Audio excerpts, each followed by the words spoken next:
It's a good time to be a McLaren fan. It's been a long lifetime for me as a lifelong McLaren fan, and it's been ages since we could celebrate like this. With Lando and especially Piastri so out right now, I thought it's time to have a look at when McLaren last won the World Drivers' Championship. Now relax. I'm not claiming Lando or Super Piastri will walk the 2025 World Drivers' Championship.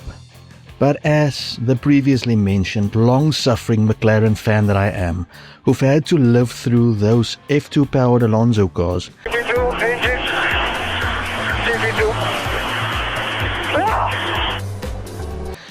it's been nice to see my boys starting so strong and that car looking so good, and it made me think about the last time a McLaren driver actually managed to win the driver's title.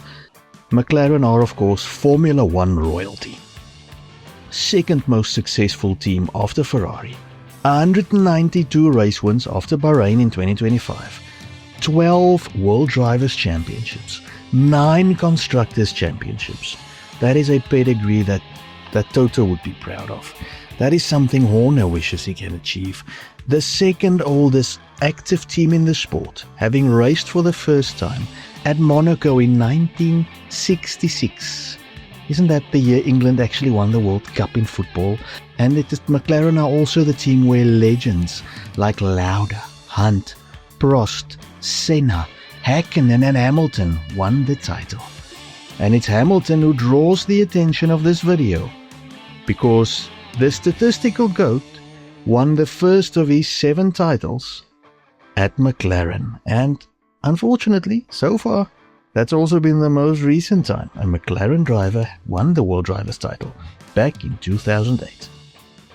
For context, rookie Lewis Hamilton joined McLaren in 2007 as teammate to 2-time World Drivers' Champion, and I think defending champion if memory serves, Fernando Alonso. Hamilton failed to read the script, however, and after a war of a season that made Hamilton's battles with Rosberg look tame, ended level on points with Alonso, after having battled each other all the way and effectively handed the title to Kimi. That's Raikkonen, not Antonelli youngsters, in the Ferrari, which coincidentally also remains the Scuderia's most recent title win. So for 2008, a royally peed off Alonso buggered off back to Renault to be replaced by Heikki Kovalainen. The season would consist of 18 races, starting in Australia and ending in Brazil. And what an ending it would prove to be. Race 1 in the land of a million spiders and a billion snakes, Hamilton took pole and took his then 5th Grand Prix win. Second was Nick Heidfeld for BMW Sauber, I love that team, and Nico, I would in a few years beat Hamilton in equal machinery. Rosberg was third for Williams. Only 7 drivers finished the race, and that became 6 when poor old Rubens Barrichello was DQ'd for exiting the pits under a red light. In Malaysia, Lewis had some trouble in the pits, and defending champion Kimi Raikkonen showed his skill to win from Sauber BMW's Kubica and McLaren's new boy, Heikki Kovalainen. Next up, Bahrain, and Kubica qualied his Sauber top, but Massa won ahead of teammate Kimi Raikkonen and Kubica, with Hamilton finishing a horrible 13th. In Barcelona, Kimi won from Massa for another Ferrari 1-2. Next up, Turkey, and Massa won for Ferrari from pole, with Hamilton second and Raikkonen third. This was shaping up as a Ferrari, McLaren, BMW Sauber title battle. Next up, Monaco. The Ferrari started first and second but failed to produce on race day. Lewis won despite a mid-race barrier scrape that caused a puncture. Kubica was second and Massa third. At Montreal, the future Sir Lewis qualified pole, but between himself and Kimi, they managed to take each other out in a pit mishap. On the positive side, this helped the brilliant Robert Kubica, I think I've been pronouncing his name different all video, please forgive me, I'm not Polish, to his one and only Formula One race win, ahead of teammate and massively underrated driver Nick Heidfeld. In France, Kimi was on pole for Ferrari, but Massa got ahead of him for the win. Hamilton fought back and won his home race in Britain. And at a track I miss so much, Hockenheim, he also won before Kovalainen took a surprise victory in Hungary. At the European Grand Prix, Massa won from pole with Lewis second, and at Spa Lewis won, but was classified second thanks to a penalty for an infringement, handing Massa the points. At Monza, Sebastian Vettel became the then youngest driver to win a Grand Prix when he won for Toro Rosso with Kovalainen second. The very first Singapore Grand Prix was next, also Formula One's first ever night race. Massa started first and was in the lead when Nelson Piquet Jr. crashed. Later we would find out it was on purpose, leading to the Crashgate scandal. Massa had a pit lane issue, leading to an Alonso win.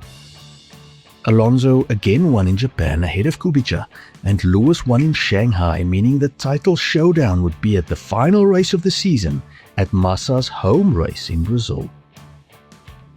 Hamilton had a 7-point lead over Massa, meaning if Massa was to win, Lewis would need to finish at least 5th, which he was doing until Vettel passed him on lap 69.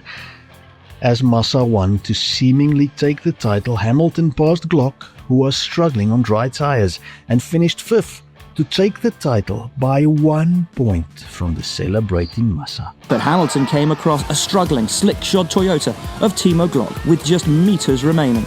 Is that Glock? Is that Glock going slowly? It is, That's it's Glock! Oh my goodness me! Hamilton's back in position again! Surely one of, if not the closest finish to a title fight. Massa would years later sue the FIA over the aftermath of Crashgate, claiming that if the rules had been followed, the race would have been cancelled and no points awarded, and he would have ended up ahead of Hamilton in the Drivers' Championship, as an article on Forbes.com reads, and I quote, "Had the Singapore Grand Prix race been declared null and void following an investigation, it would have meant that Massa would be crowned champion, as Hamilton would have lost the 6 points he earned for finishing in 3rd. This is the only scenario in which Massa could have secured the title if Alonso had simply been disqualified from the Singapore race, but the remaining results had stood, Hamilton would have moved up to 2nd, ultimately securing the championship over Massa by an additional 2 points. Now Massa is pursuing damages and seeking declarations that the FIA breached its own regulations by the alleged cover-up," end quote. The same article also says that hearings in the lawsuit are expected in October 2025, and that Massa estimated his losses to be around £64 million for missing out on the 2008 World Drivers' title.